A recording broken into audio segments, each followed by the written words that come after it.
Okay. Good evening. Thank you for all those who have braved the weather to be here tonight. I know probably most of you thought the shir would be cancelled, but Baruch Hashem, we're able to come out, learn Torah. You know, I've been going on throughout this storm, saying how everything is about Teshuvah, start of Elul. I remember a few years ago, Irma as well was just before Rosh Hashanah. It was in Elul. It was Parshas Kisova, something like that. And the year before that, there was a hurricane in Assesh made Teshuvah that they were worried was going to hit Florida. And Baruch Hashem, after Rosh Hashanah, it went out into the ocean and it didn't affect landfall. So HaKadosh Baruch Hu is, over the last few years, testing us with these things, making sure that we do what's right. Rabbi Victor Miller, somebody sent me a copy from him who said this very point, that hurricanes and so on and so forth are all sent to test our resolve to HaKadosh Baruch Hu, test our doing tshuva. But we've spoken a lot about that, and we might speak a little bit more about that, so let's get into the topic of tonight. We've not had a share for a couple of weeks because I've been busy and whatever, so we've not had a share for a few weeks, but as it so happens, as you know, the subject of women in leadership roles in Klal Yisrael is a, for want of a better word, a sensitive topic. And as you all know here in the shul, it's something that has come up. And I just wanted to educate people as to the various different opinions. I'm not here to change people's opinions. Like I said when I gave the shir on Gilgul and reincarnation, and when I gave the shir on a couple of other topics, I'm not here to change your mind, to point you into my way of thinking or anything like that. I'm just here to give people the information. Because a lot of times, not just on this issue, but on a lot of issues, people base their assumptions on knowledge on misinformation. Or they don't really have all the facts. You know, people say, but they don't really know all the opinions either way. And that happens a lot, especially in shul life, with shul decisions, halachic decisions. People don't know necessarily all the various sources, or they don't know all the halachic ins and outs.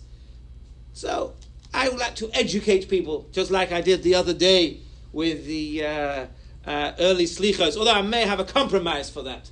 And that is, we say one slicha with the Yud Gimel Midas in the morning at 7:25 before the start of davening, so at least that can work its magic. But we don't have to talk about that tonight. So I'm here to educate people, and everyone's welcome to make up their own mind.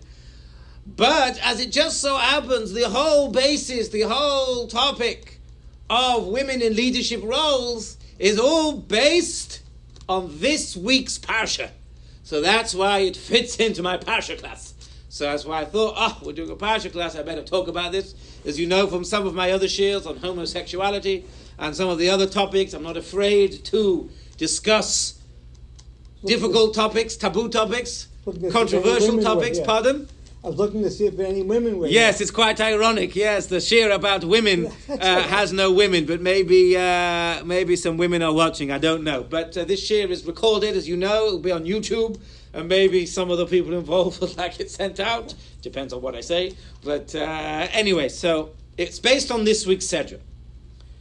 This week's Parsha starts off, Shoftim v'Shotim, you appoint judges. Then it goes on to speak about rabbis, the supremacy of rabbis, that you have your courts. There is a hierarchy of courts, I suppose, like in this country, you have your the municipality courts, and you have your whatever the levels of courts are, I'm not sure. Then you go up to your state court and your federal courts and the appellate court. You know, you have different levels. And then I think in this country, the highest court of the land is the Supreme Court. It's the same as when in Judaism, in each town they would have their own Beis Din. Then each shevet, each tribe would have its own Beis Din. And then Klal Yisrael would have a big Beis Din in the Beis HaMikdash, big one of 71. And if you argued with the Beis Din of 71, once they reached the ruling, you were chayav misa, you were liable for the death penalty because you violated their rules. So it talks about the supremacy of rabbis, and we may or may not get to that later. Then it goes on to say, straight after that, about appointing a king. So it goes on, it follows from appointing judges first. If you look through history, that's what happened. First we had the Shoftim. Look at the books of the Tanakh. You had Yeshua. What's the next book after Yeshua? Shoftim, right? Judges. Because first they had the judges, and only then, with King Saul, did they have kings. So that is like the order of this week's parsha. First you start off with the judges, appoint judges, listen to judges, the laws of judges. They have to judge righteously. They've got to be men of upstanding reputation, upstanding character. Then it goes on to talk about the big judgments, the great Beis-Din of 71, talks about rabbis, the whole system, how it works, and then after that it talks about a king. Kisavayu el aretz, when you come to the land, when you're in Israel, you dwell in it, you've conquered it, you're happy in it. And you say, I want to appoint a king like everyone else. Here's the pasuk. That is what everything is based on. Says, this is Shoftim, this is Devarim, Deuteronomy chapter 17, verse 15. Soim tasim alecha melech, you must surely place upon yourself a king. Soim tasim is an expression of you put him against you. Soim tasim, that means there's no debates here. What he says goes, what he says rules. He can put people to death just on his say-so. It's not ruled by votes and boards. Soim tasim alecha melech, he has the ultimate power. And this is going to come back, be very important soon. Asher yivcha Hashem lekecha, that Hashem will choose, mikerev achecha, from amongst your brothers, tasem alecha melech, a second time, from amongst your brothers you appoint a king. Again, lo yisucha lo seis alecha ish nachri. So first it says a mitzvah saseh, a positive commandment, appoint one of your brothers. And then after that is a negative prohibition, don't, lo yisucha lo seis alecha ish nachri. You're not allowed to appoint over you a non-Jewish king. Obviously we've had non-Jewish kings who've ruled over Israel, of course we have, but they ruled over Israel with force. We didn't exactly appoint them, they conquered Israel, the Romans and the Greeks and the various other people who have conquered Israel and put in charge their kings and their rulers. That's not we can't do anything about it, but you can't necessarily appoint for yourselves a ish nachri. Asher lo yachicha hu. So we have many expressions here. First is mikerev achecha. You appoint somebody from amongst your brothers. Then you're not allowed to appoint a non-Jew, ish nachri. And again, asher lo yachicha, who is not your brother. So again, we have these halachas, these rules. You're not allowed to appoint a non-Jewish king. And it says the word brothers 3 times. Mikerev achecha. No, twice. Or no, it actually says mikerev achecha. You got to appoint to me brothers. You can't appoint ish nachri, a non-Jewish man. Asher lo yachicha, who is not your brother. So brothers, males, mentioned 3 times here in this pasuk. Says the Gemara in a couple of places. One place is in Yevamos, Daf Memhei 45a. But it's also brought down in Kedushin, Ayin Vav Amud Beis 76b. Says the Gemara, Amalahu Tanina, we've got a brayzer, we've learned. So I'm tasim alecha melech mikerev achecha. Kol mesimais she'atom mesim. All appointments, all officers that you appoint over the Jews, lo yiyeh elo mikerev achecha, should only be from amongst your brothers, right? Which means you cannot appoint a ger, and the Gemara says you cannot have melech v'lo malka. Says you appoint a king and not a queen. Of course, we have queens, but they're not the monarchs. They are the wives of the kings. Of course, there's Jewish queens all the time. But you don't have, let's say, like you have in England, where the queen at the moment is the monarch.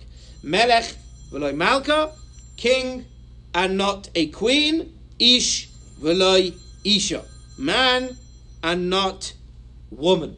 So there is Rashi, says, why can't you appoint a queen as a monarch? And he says because it's a problem of tznius. Kol kvuda bas melech penima. There's a positive that the beauty and the splendor of a Jewish woman is all internal, keeps herself to herself. and therefore it's not proper that they should be the monarch, the queen, out and about with power. It's not right. Tosfos asked questions about, you see, there were Jewish prophetesses, right? Devorah, for instance, right? The famous Devorah who went at the time of Sisera, and she defeated Sisera, her army. She was the prophetess that all the Jews accepted. So that's an interesting question. So there are a couple of answers about that. Some people say, well, she would teach them Torah. She wasn't the queen, right? She gave halachic rulings, halachic decisions based on what HaKadosh Baruch Hu told her. So that wasn't like a queen or a king that can put people to death. She didn't have that power. Yes, she was a leader, but she wasn't a king. Tosfos himself says that if you accept it upon yourself, that's your problem. If you want to appoint a queen over you, a prophetess, you're allowed to. If you decide that that's the right thing to do, you're allowed to do it. But so far we've been dealing with a king. Okay, so let's now go to the Rambam. We'll try to build this up. So says the Rambam, this is Hilchos Malachim, Hilchos of Kings, chapter 1, Halacha Hey. This is based, by the way, on the Medrash, on the pasuk that we read out before. The Medrash says, Melech v'lo malcha, a king and not a queen, and men and not women. Ein mamidim isha b'malchus. You're not allowed to appoint a woman as your monarch. Shenema alecha melech. You appoint upon yourself a king, v'lo malcha. And here says the Rambam, V'chein kol mesimos sheba Yisrael, all other Jewish positions of power, of elected office, ein memanim b'hem elo ish. So the Rambam says you only appoint a man to roles of leadership. Now the Mefarshim on the side here wonder where he gets this from, because if you look in the Brisa, in the Medrash, in the Gemara, and the Medrash in the Sifri, it doesn't add this clause about ein mesimin to other roles of leadership. It just says a king. Doesn't say any other roles of leadership.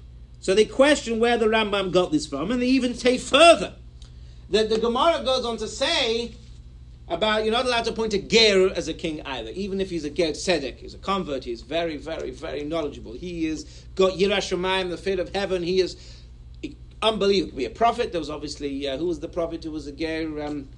Avadia, I think, was a ger, was a convert. He was the prophet. So you could be prophets, you could get the word of Hashem, but he can't be a king, because that's the puzzle. He can't be a king. Wasn't Eov? Right, maybe even Eov, right? If you say he wasn't Jewish, yes, so non-Jews can be prophets. Bilam, of course, spoke to Hashem. So that's not a problem, but he can't be a king. That's a Gezeres HaKosov, he can't be a king. The Gemara goes on to say all these things about a convert, and it says by a convert, even other roles of communal leadership, a ger should not have. But it doesn't say a woman. It only says a ger. So you could even imply from that Gemara that if the Gemara's view indeed was that you can't appoint a woman to other roles of leadership, it would have included that with the ger. Just like the ger and these other people who have these degrading jobs, right? There are people here who have degrading jobs that nobody will respect, that you're not allowed to appoint as a king or anything else, because nobody will respect them. So it says that all these people can't become kings or leaders, but doesn't say anything about a woman. So they say, the proof from here, not like the Rambam. Some people want to say the Rambam have a different version in the Medrash. Well, he had Devorah. I already spoke about Devorah. I already asked that question a few minutes ago, and they said, well, Devorah was a prophetess. She wasn't a queen. She wasn't. So it's interesting. The Rambam has, some people say, well, he had a different version of this drasha, that his version may have been in the Sifri, in the Medrash, when it talks about appointing a king and not a queen, that his version went on to say this extra words, or some people say that's just his opinion. He's entitled to his opinion, that just like you can't appoint a female monarch, you can't appoint a woman to other areas of leadership. So the Rambam is very much as a halachic source on his own. Most other Rishonim say, no, it's just a queen. That there's no issa in appointing a woman to other roles of leadership. Now there is a Meiri. The Meiri is a commentator on the Gemara, they say about the Meiri, he's very makel. He comes up with lots of leniencies in halacha, and they say a story that Rabbi Yosef Karo, who wrote the Shulchan Aruch, codified the Jewish law. When he codified the Jewish law, apparently the Meiri had not been discovered. What that means, not been discovered, he was 200 years before. But apparently his Sfarim were hidden. Quite literally. He wrote his Sfarim and, they were lost, right? They were hidden. They weren't so well known or whatever. They were only really discovered, certainly Rabbi Yosef Karo didn't have them, till after he'd finished writing the Shulchan Aruch, and then they found the books of the Meiri, the Rishon, which was much more makel. And they say that Hashem did that on purpose, because if the Shulchan Aruch had known all these Meiris, he would have been much more makel, and HaKadosh Baruch Hu obviously wanted to keep things the way he chose them to be with the Shulchan Aruch, and that's what they say, that the Meiri was hidden so that we wouldn't necessarily paskin like him all the time, because he comes up with very interesting loopholes and whatever. So about this, he says like this. He says, what's the role of a king? A king, he says, has serarrah. He has ultimate control. You don't listen to the king, you ignore the king, it's off with your head. Quite literally. King doesn't have to justify himself to anybody. Right? A prime minister or president, right? They have to be elected.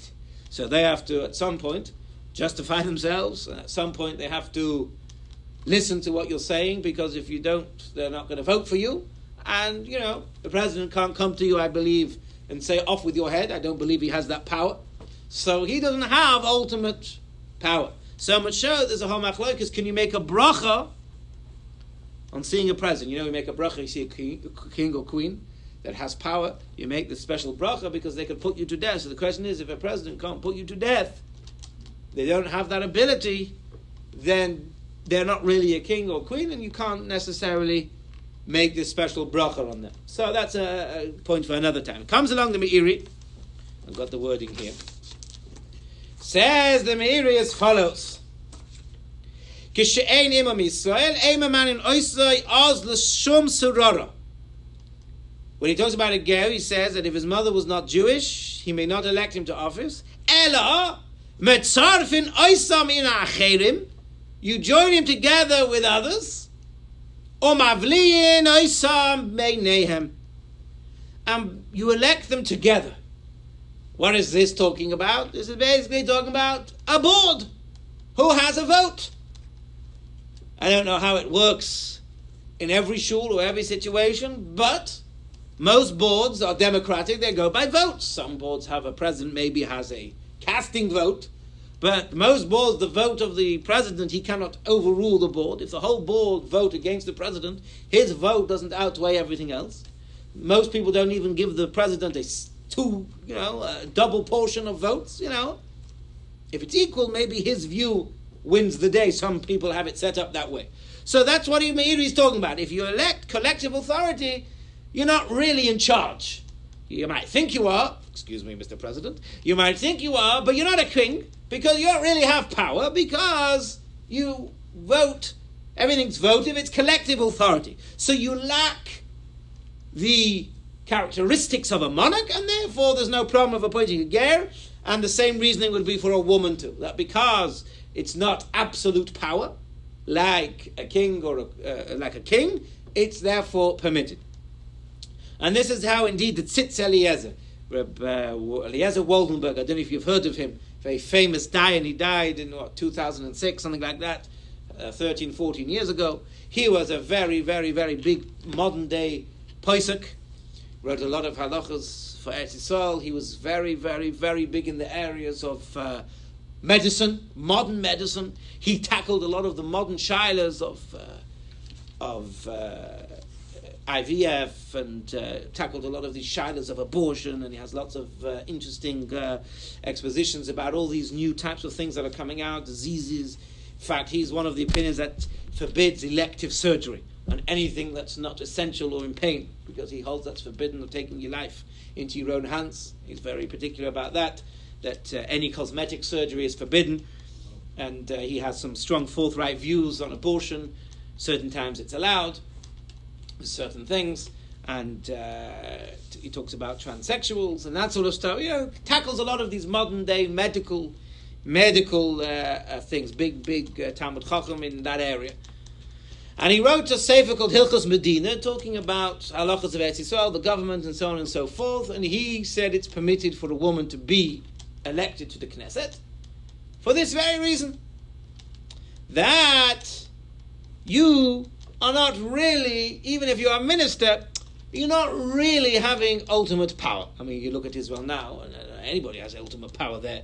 Whether having another election soon, next week, or sometime soon, right? And they just had one a few months ago. So even if you are the president, even if you're the prime minister, whatever it is, you also don't have power, right? Because, that's not real power. That's not a king. You lack those characteristics. So that's how he says it's mutter, because it's not ultimate power. And I wanted to... He didn't know Golda Meir. Okay, there's some people obviously didn't approve of Golda Meir if they didn't approve of having a woman in leadership. But, so those are the opinions, right? I'm being very brief. Comes from this week's Parsha, comes from these Gemaras, and this whole debate. So Moshe Feinstein has a tshuva. He's known, as you know, as a big makel, right? Everyone knows. So he was asked the shaila of a wife of a Rav who ran a kashrus agency. Ran a kashrus agency, the Rav died. So she wanted to know, could she take over as the lead of the kashrus agency? Running the kashrus agency. I worked for a kashrus agency, so I know what's involved, right? So he goes through these sources, he quotes the Meiri that, you could rely on the Meiri, so that the Meiri says unless you have ultimate power, whatever, but he thought that the best solution, cutting a long story short, because it's not so sneers, there's ideas of sneers, that she should, for appearance's sake, put somebody else's name on the paperwork, right, or another rabbi just to be the, what do you call it, the Nasi, the prince, what do they call it from all these universities, right? You have the people who get involved and do the work, and then you have some big shot who's like his name on it, you know what I mean? You have like, oh yes, he's the, this multi-millionaire who's lives across the world. He's like the patriot, like the, what do they call it? Like the president of a university, right? He's never comes, he's never there, but he has his name and he comes one day a year. You know what I mean? Right? By name only, right? Everyone else slogs their guts off to work for the university to keep it going. But this guy has his name on it. He's the I can't remember the word that's what the same thing is. Yeah, we'll put you as the name. Yeah, it's run by this rabbi. He's his name. I don't know. Maybe he'll check in every so often. But basically, this woman will run it because nobody has a problem with a woman being an employee or a woman following. I was going to say following orders, but I better be careful what I say. But a woman answering to somebody else is not a problem of sneers. But I wanted to say, I was thinking about the sneers idea, about 6:15 this afternoon. You talk about a Rav getting a lot of siyata d'shmaya. This whole idea of women being on boards, for me, is a whole area of siyata d'shmaya. I've told a few people this. Because this fell down from heaven for me. I've said many times in my sermon, and one of the ideas of a rabbi, one of the points of a rabbi, is Hashem sends siyata d'shmaya. Hashem sends heavenly help through the appointed leaders, through the Rav.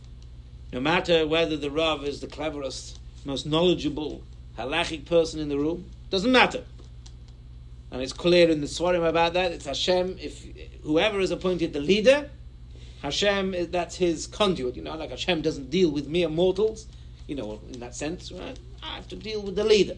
And he sends the siyata d'shmaya to the leader.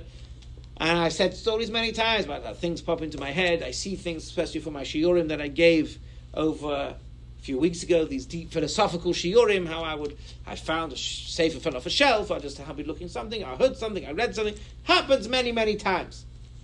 People ask you questions, things pop into your head.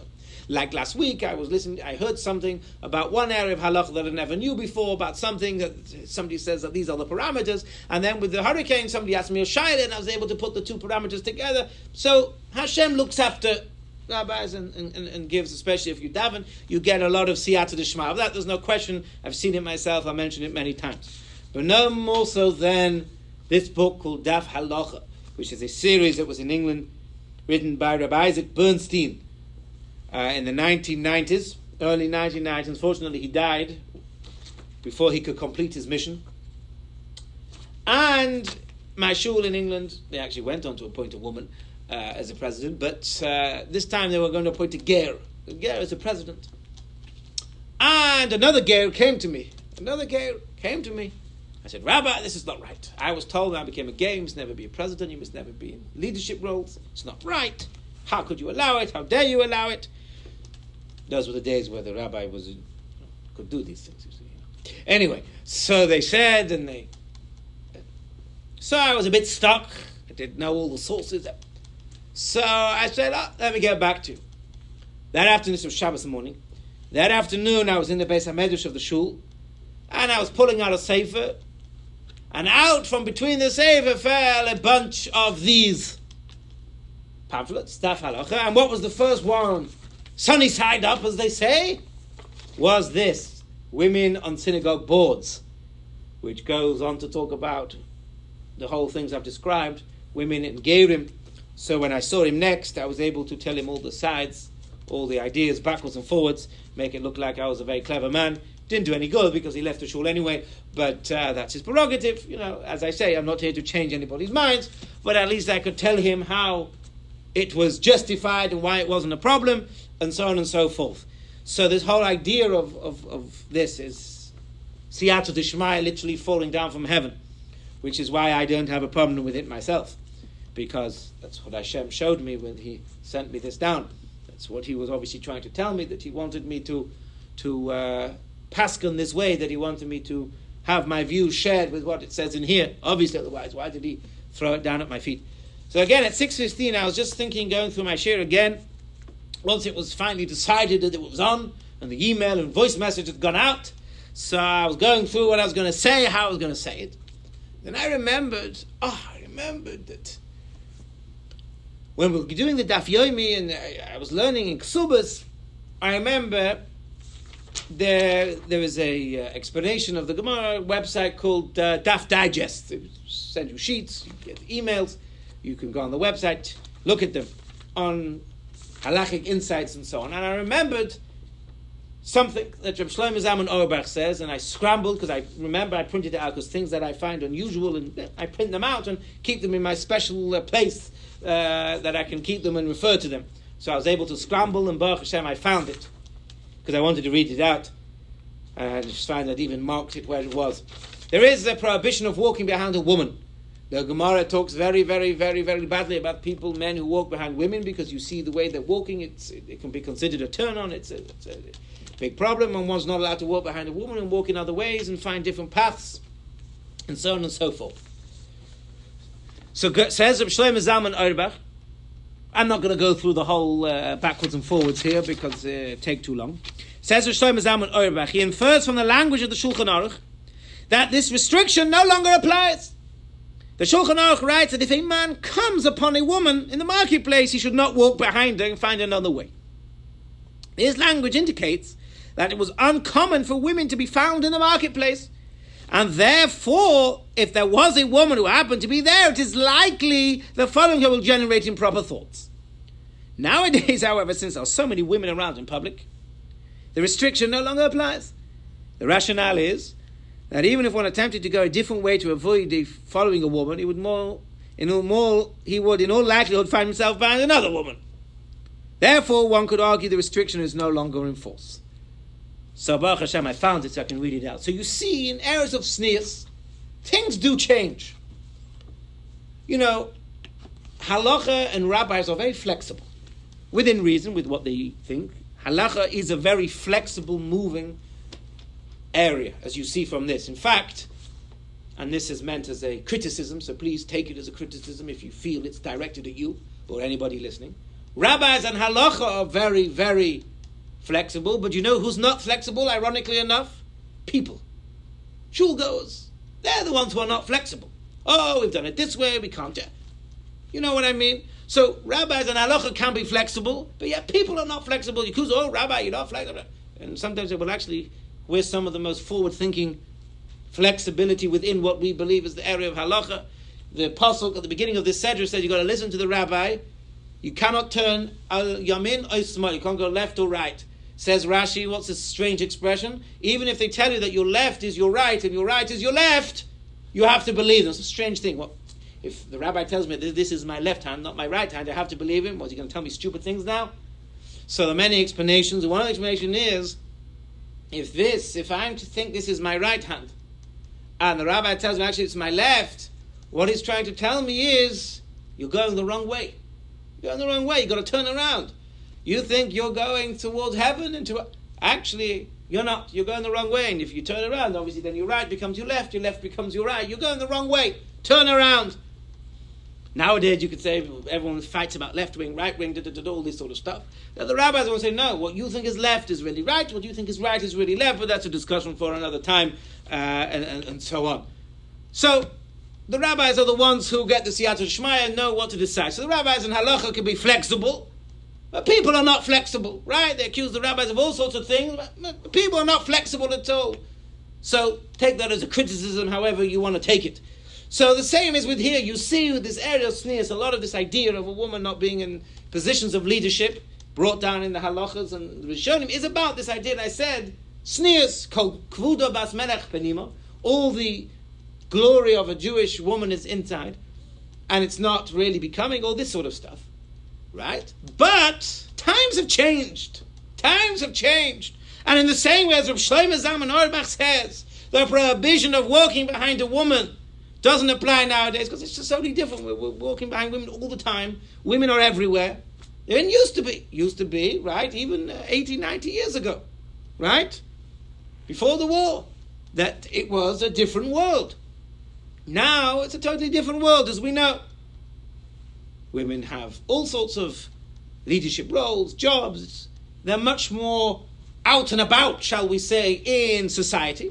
They're much more involved. They're much more seen and visible. So the ideas of it's not becoming, it's too difficult for men, whatever the ideas you want to think about, they've changed too. Because as Rabbi Shlomo Zalman says, nowadays, there's so many women in party, the exception no longer applies. And I think the same is with this. So those who come with the ideas of the sneers argument and the kol kvuda bas melech penima argument, all justifiable arguments brought down by the Rishonim and the halachic authorities at various times as reasons. But I think that's changed. I think that has changed because the world we live in is different. And I did actually phone the OU just to check, just in case anybody tried to say, whatever, that the OU do in fact have many shuls that either do currently have female presidents or have had female presidents. I can't talk about other organizations because I don't know, but we are an OU shul. I phoned up the OU and they have absolutely no problem with it. It's not a problem.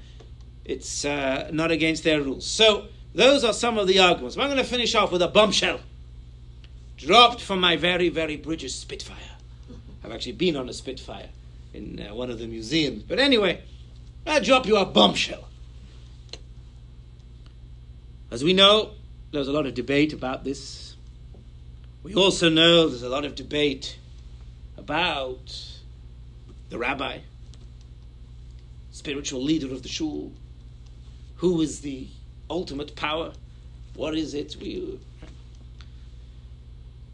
Who is it? This, that? We all know the struggles, whatever you want to call it. So here's my bombshell. What did Reb Moshe Feinstein say when he allowed this situation of a woman being the boss of this company, this hashkacha company? What did he say? See if I can find the words to read it out. Right, he talks about immodesty and this and that, and then he goes on. I thought I wrote it down. I thought I had it here about appointing this man on top of her.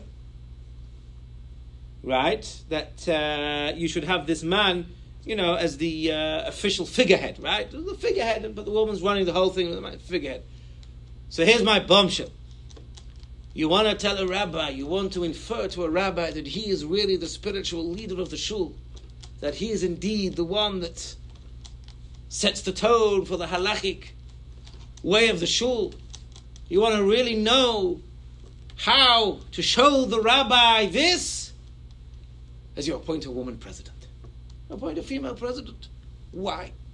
Because if you follow the strict halachic codes, by appointing a female president, what are you telling the rabbi? You're telling him that we acknowledge that you are the spiritual leader of the shul.